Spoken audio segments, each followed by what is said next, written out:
Hi hello welcome to post 360. నేను మీ మురళీ రాపల్లి. ఇంతకన్నా దిగజారడు అనుకున్న ప్రతిసారి పవన్ కళ్యాణ్ దారుణంగా దిగజారిపోతూనే ఉన్నాడు. ఈ విషయం నేను ఎందుకు అంటున్నానో ఈ వీడియో చివరి వరకు చూడండి, మీకే పూర్తిగా అర్థమవుతుంది. ఎందుకంటే ఒక మనిషికి వాల్యూ ఇచ్చేదేంటి మాట. ఆ మాట మీదే నిలకడలేని వ్యక్తి పవన్ కళ్యాణ్ అని నేను అంటూ ఉన్నా. కాదని ఎవడైనా నిరూపించండి, బాధ్యత నా ఛానల్ మీకు ఇచ్చేస్తా. ఒక మాట మీద నిలబడ్డాడని చూపించండి, చూస్తా. ఒక్క మాట మీద కూడా ఇప్పటిదాకా నిలబడ్డది లేదు. అసలు ఎంత దిగజారిపోతూ ఉన్నాడంటే, ఏదో హరిహర వీరమల్లు సినిమాని ఆపేయడం కోసం సినిమా థియేటర్ల మొత్తాన్ని ఆపేస్తున్నారంటూ గతంలో వైఎస్ఆర్సీపీ పార్టీ పైన ఇళ్లపైన ఇరుచుకుపడ్డాడు ద గ్రేట్ పవన్ కళ్యాణ్ గారు. నా సినిమాని ఆపేస్తారా. చివరికి చాలా మంది ప్రొడ్యూసర్ పైన మాట్లాడిన తర్వాత దిల్ రాజు బయటకు వచ్చి క్లియర్ గా చెప్పింది ఏంటంటే, నీ సినిమాని ఆపేయట్లేదు, యాక్చువల్గా సినిమాకు సంబంధించిన చిన్న థియేటర్లో లాసులు వస్తున్నాయి, వాళ్ళు కూడా షేరింగ్ బేస్ లో ఉండాలని మేము ఆలోచిస్తున్నాము అంటూ మీటింగులు పెడుతుంది కేవలం జనసేన పార్టీకి చెందినటువంటి ఒక వ్యక్తి. ఆయన చిన్న సినిమాలు ఆడాలి, చిన్న సినిమా థియేటర్లు బతకాలని ఒక కాన్సెప్ట్ తోటి ఆయన ఈ యుద్ధమానికి శ్రీకారం చుట్టాడు. ఆడెవడో కాదురా, నీ జనసేన పార్టీ వాడే అని చెప్పే వరకు పవన్ కళ్యాణ్ గారు వైఎస్ఆర్సీపీ పైన నిప్పులు చెరుగుతూనే ఉన్నాడు. చివరికి వాస్తవాలు తెలుసుకున్న తర్వాత ఎవరైతే వైఎస్ఆర్సీపీ పార్టీ కాదు, ఆయన సొంత పార్టీ వాడే ఇటువంటి ఉద్యమానికి నాంది పలికాడని తెలిసిన తర్వాత ఆయన పార్టీ నుంచి సస్పెండ్ చేశారు. జనసేన పార్టీలో సస్పెండ్ చేయడం అనేది పరిపాటి, అంతకు మించి ఏముండదు. ఎవరైనా దగ్గరంటే సస్పెండ్, తుమ్మారంటే సస్పెండ్, కొంచెం వేరే పార్టీ గురించి ఎంత పొగిడాడంటే సస్పెండ్. అసలు జనసేన పార్టీ అంటేనే సస్పెన్షన్ పార్టీ, అదందరికీ తెలిసిందే. సో ఇటువంటి క్రమంలో ఆ సినిమా రిలీజ్ అవుద్ది అనుకుంటే పోస్ట్ పోన్ల డింకీలు కొట్టుకుంటూ ఈ నెల 24కి డేట్ ఫిక్స్ చేశారు. మరి ముందు 25 అన్నారు, మళ్ళీ 24కి డేట్ ఫిక్స్ చేశారు. ఇంత డేట్ ఫిక్స్ చేసిన తర్వాత ప్రజలు సినిమాని చూస్తారులే అనుకున్న టైంలో సినిమా ఫంక్షన్ లో నోరు జారి వైఎస్ఆర్సీపీ పార్టీ క్యాడర్ని, కార్యకర్తల్ని ఉద్దేశిస్తూ గతంలో తన సినిమాని ఏదో ఆపేశారంటూ అదంటూ ఇదంటూ పిచ్చి వాగడం జరిగింది Pawan Kalyan. Pre release event, అది సినిమాకి సంబంధించింది. ఈయన దాన్ని ఎక్కడ టెలికాస్ట్ చేశాడో తెలుసా? Pawan Kalyan pre release event ఆయన జనసేన యూట్యూబ్ ఛానల్లో టెలికాస్ట్ చేశాడు. ఇంత సిగ్గుమలితనం ఉండేది. రాజకీయాలు ఎక్కడ, సినిమాలు ఎక్కడ? ఆయన సినిమా అయితే జనసేన అఫీషియల్ యూట్యూబ్ ఛానల్లో, ట్విట్టర్ హ్యాండిల్స్ లో దాన్ని టెలికాస్ట్ చేస్తారా? ఇంత దిగజారిపోవాలా? సిగ్గు లేదు అని అడుగుతూ ఉన్నారు అందరూ. అది కాకుండా హరిహర వీరమల్లు సినిమా పోస్టర్స్ ఒంగోలులో పెట్టారు. బాలినేని గారు ఒంగోలులో పెడితే పీకి పక్కన పడేశారు. వాళ్ళ పార్టీ వాళ్ళే, వాళ్ళ కలిసున్న వాళ్ళే, టీడీపీ వాళ్ళు జనసేన పార్టీకి సంబంధించినటువంటి సూపర్ హీరో పవన్ కళ్యాణ్ గారు పోస్టర్లు బాలినేని శ్రీనివాస్ గారు పెడితే వాళ్ళు వచ్చి నిర్దాక్షిణంగా పీకి పడేశారు.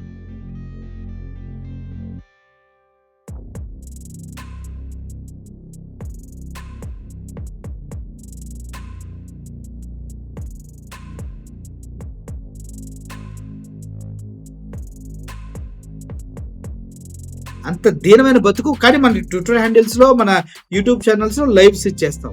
ఎందుకు సార్ ఇది దిగజారి బతుకు? అది కాకుండా ఇప్పుడు చూడండి, బాయ్కాట్ హరిహర వీరమల్లు అంటూ హ్యాష్ ట్రెండ్ అవుతున్న విషయం మనందరికీ తెలిసిందే. మేము దానిపైన అసలు వీడియో చేయాలి, ఈ రోజే చేస్తున్నాం. ఎందుకంటే అది కూడా పవన్ కళ్యాణ్ స్టేజ్ పైన నోరు పారేసుకుంటున్నాడు కాబట్టి, అందరిపైన లేనిపోయిన అభియోగాలు చేసి అబద్ధాలు మాట్లాడుతున్నాడు కాబట్టి హరిహర వీరమల్లు బాయ్కాట్ చేస్తారు 100%. గతంలో చరిత్ర చూసుకోండి, మేనల్లుళ్ళు సినిమాలు చూసుకోండి, సాయి ధర్మ తేజ్ కానీ ఇంకో తేజ్ ఉంటాడు ఆయనది కానీ, ఈ సినిమాలన్నీ అటర్ ఫ్లాప్ కావడానికి కారణం కేవలం గేమ్ చేంజర్తో పాటు A to Z utter flop కారణం జనసైనికులు, అదేవిధంగా టీడీపీ వాళ్ళు, వీళ్ళంతా ఎక్కేసి స్టేజీల పైన వైసీపీ గురించి మాట్లాడితే వైఎస్ఆర్సీపీ వాళ్ళకి మండి బాయ్కాట్ చేసిన మూవీస్ మినిమం కలెక్షన్స్ కూడా లేకుండా కొట్టుమిట్టాడుతున్న సందర్భాలు అనేకం చూసాం. మళ్ళీ ఇప్పుడు సిగ్గు లేకుండా ఇంకోటి చేస్తున్నాడు పవన్ కళ్యాణ్. హరిహర వీరమల్లు సినిమాను అందరూ చూడాలంటూ ఆ పార్టీ వాళ్ళతోటి ఎమ్మెల్యేలు, ఎంపీలు కూడా వస్తున్నారబ్బా చూడాలంటూ బ్యానర్ పట్టుకుని తిరుగుతున్న జనసేన నాయకులు. చూడు, హరిహర వీరమల్లు సినిమాని అందరూ చూడాలి అని వీధి బ్యానర్లు పట్టుకుని తిరుగుతున్న జనసేన నాయకులు. మా దెబ్బ ఎలా ఉంటుందో, ఈ దేశంలో ఏ సినిమా వచ్చినా ఇలా ఎవ్వరు అడుక్కోలేదు సినిమా చూడండి అని వీధిలో తిరిగి అంటూ వైఎస్ఆర్సీపీ వాళ్ళు చెప్తూ ఉన్నారు. వైఎస్ఆర్సీపీ దెబ్బ అంటే అలాగే ఉంటది. వీధిలో సినిమా చూడండి రా అంటూ ప్లే కార్డులు పట్టుకుని పోస్టర్లు పట్టుకుని అడుక్కునే స్థితికి పవన్ కళ్యాణ్ని అలా దించేశారు. వీడియో చూడండి ఎలా అడుక్కుంటున్నారు.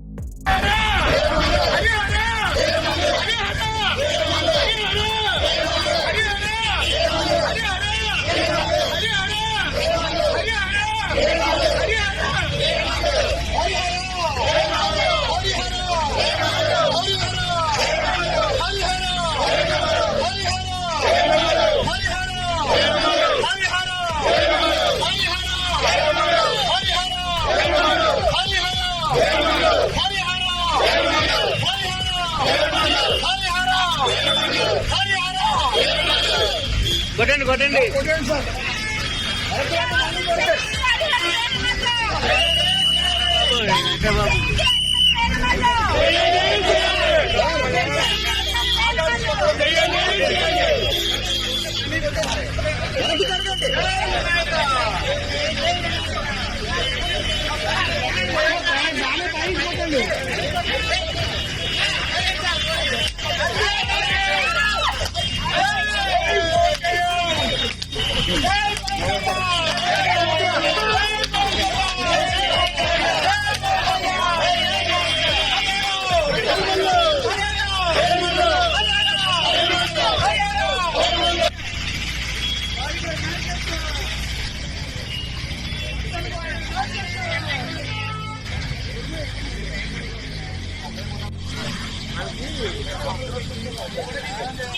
పవన్ కళ్యాణ్ గారు ఎంత తల్లకిందులుగా తపస్సు చేసినా ఆంధ్రప్రదేశ్లో హరిహర వీరమల్లుని హిట్ చేసుకోలేడు. రాసి పెట్టుకోండి. ఆంధ్రప్రదేశ్లో హరిహర వీరమల్లుని హిట్ చేసుకోలేడు. ఎందుకంటే జగన్మోహన్ రెడ్డి సైన్యం 1,40,00,000 మంది ఉన్నారు. ఆ 1,40,00,000 మంది కాస్త ఈ 14 నెలల్లో 1,70,00,000 అయ్యారు. సో 1,70,00,000 మంది గట్టిగా నిలబడితే ఆంధ్రప్రదేశ్లో ఉన్న జనాభా మొత్తం కలిపినా కూడా సగం మంది సినిమా చూడరు. నీకు ఎక్కడ హిట్ అయ్యిద్ది?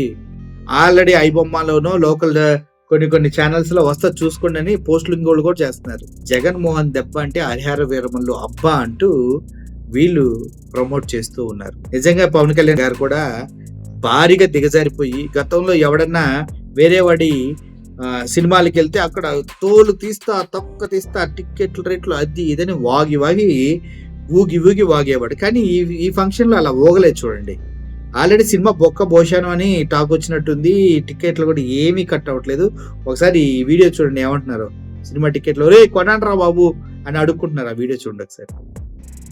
ఎందుకంటే ప్రజలకు అవగాహన కలిగేటట్టుగా తీసుకెళ్లాలనే ఉద్దేశంతో హరిహర వీరమల్లుని మనం జన సైనికులు అందరూ కూడా ప్రతి పేదవాడు ఆయన ఉద్దేశం. ఎందుకంటే ఎప్పుడు కూడా లాభార్జనతో పవన్ కళ్యాణ్ గారు మూవీస్ చేయలేరు. అందరూ కూడా చిన్నప్పటి నుంచి ఆయన కష్టపడి ప్రతి దాంట్లో మార్షల్ ఆర్ట్స్, ఫైట్స్ అంటే ఫైట్స్, ప్రేమ అంటే ప్రేమ, ఇటువంటి ప్రతి దాంట్లో దేనికి జీవించే విధానం. కోర్టుకి వకీల్ సాబ్ మూవీ అంటే చిన్న విషయం కాదు. డబ్బుల కోసం తీసిన మూవీ కాదు. ఇటువంటి ఒక మెసేజ్ ఉండే మూవీలాగా ఈ హరిహర వీరమల్లు రేపు మామూలుగా benefit show 23 night benefit show ఉంటుంది. అదేవిధంగా 24న రిలీజ్ ఉంటుంది. దానికి సంబంధించి కార్యకర్తలందరూ కూడా ఈరోజు సమావేశం ఏర్పాటు చేసి వాళ్ళు ఎవరికైతే టికెట్స్ అందుబాటులో లేవో వాళ్ళకి మనం ఏ విధంగా సౌకర్యాలు కల్పించాలి మన కార్యకర్తలు, అదేవిధంగా అందులో ఉన్న మెసేజ్ని మనం తెలియజేయడం, ఇటువంటివన్నీ కూడా చేయాలి. దాని తర్వాత పార్టీ ఆదేశాల ప్రకారం మనకి ఈరోజు ఇక్కడ 4 మండల ప్రెసిడెంట్ని కార్యకర్తలు నాయకులందరినీ పిలిచాము. ఆ ముందు మీడియా ఈరోజు వేరే పార్టీ మీటింగ్ కూడా ఉండడం వలన నేను ఈ మూవీని మాత్రం సక్సెస్ చేసేటట్టుగా ప్రతి కార్యకర్త నాయకులు తీసుకోవాలని మీడియా ద్వారా మీ అందరికీ కూడా నమస్కరిస్తూ తెలియజేస్తున్నాను. చూసారా టికెట్లు కనుక మీరు చూసినట్లయితే ఈ స్క్రీన్ షాట్లు చూపిస్తున్నారు చూడండి, అన్ని ఖాళీలే ఉన్నాయి. So this a legendary hero. 100 కోట్లు పెడితే 1000 కోట్లు సంపాదించగలిగిన వ్యక్తి. అసలు సినిమాల్లోనే ఉంటే నెలకు 100 కోట్లు సంవత్సరం సంవత్సరానికి 1000 కోట్లు సంపాదించే స్తోమత కలిగినటువంటి పవన్ కళ్యాణ్ చివరికి రోడ్ల మీద బ్యానర్లు కట్టుకుని అడుక్కునే స్థితికి చేరాడు. అదనమాట పరిస్థితి. ఇది జగన్మోహన్ రెడ్డి దెబ్బ అంటే. Thank you for watching this film. Murali signing off. Thank you so much.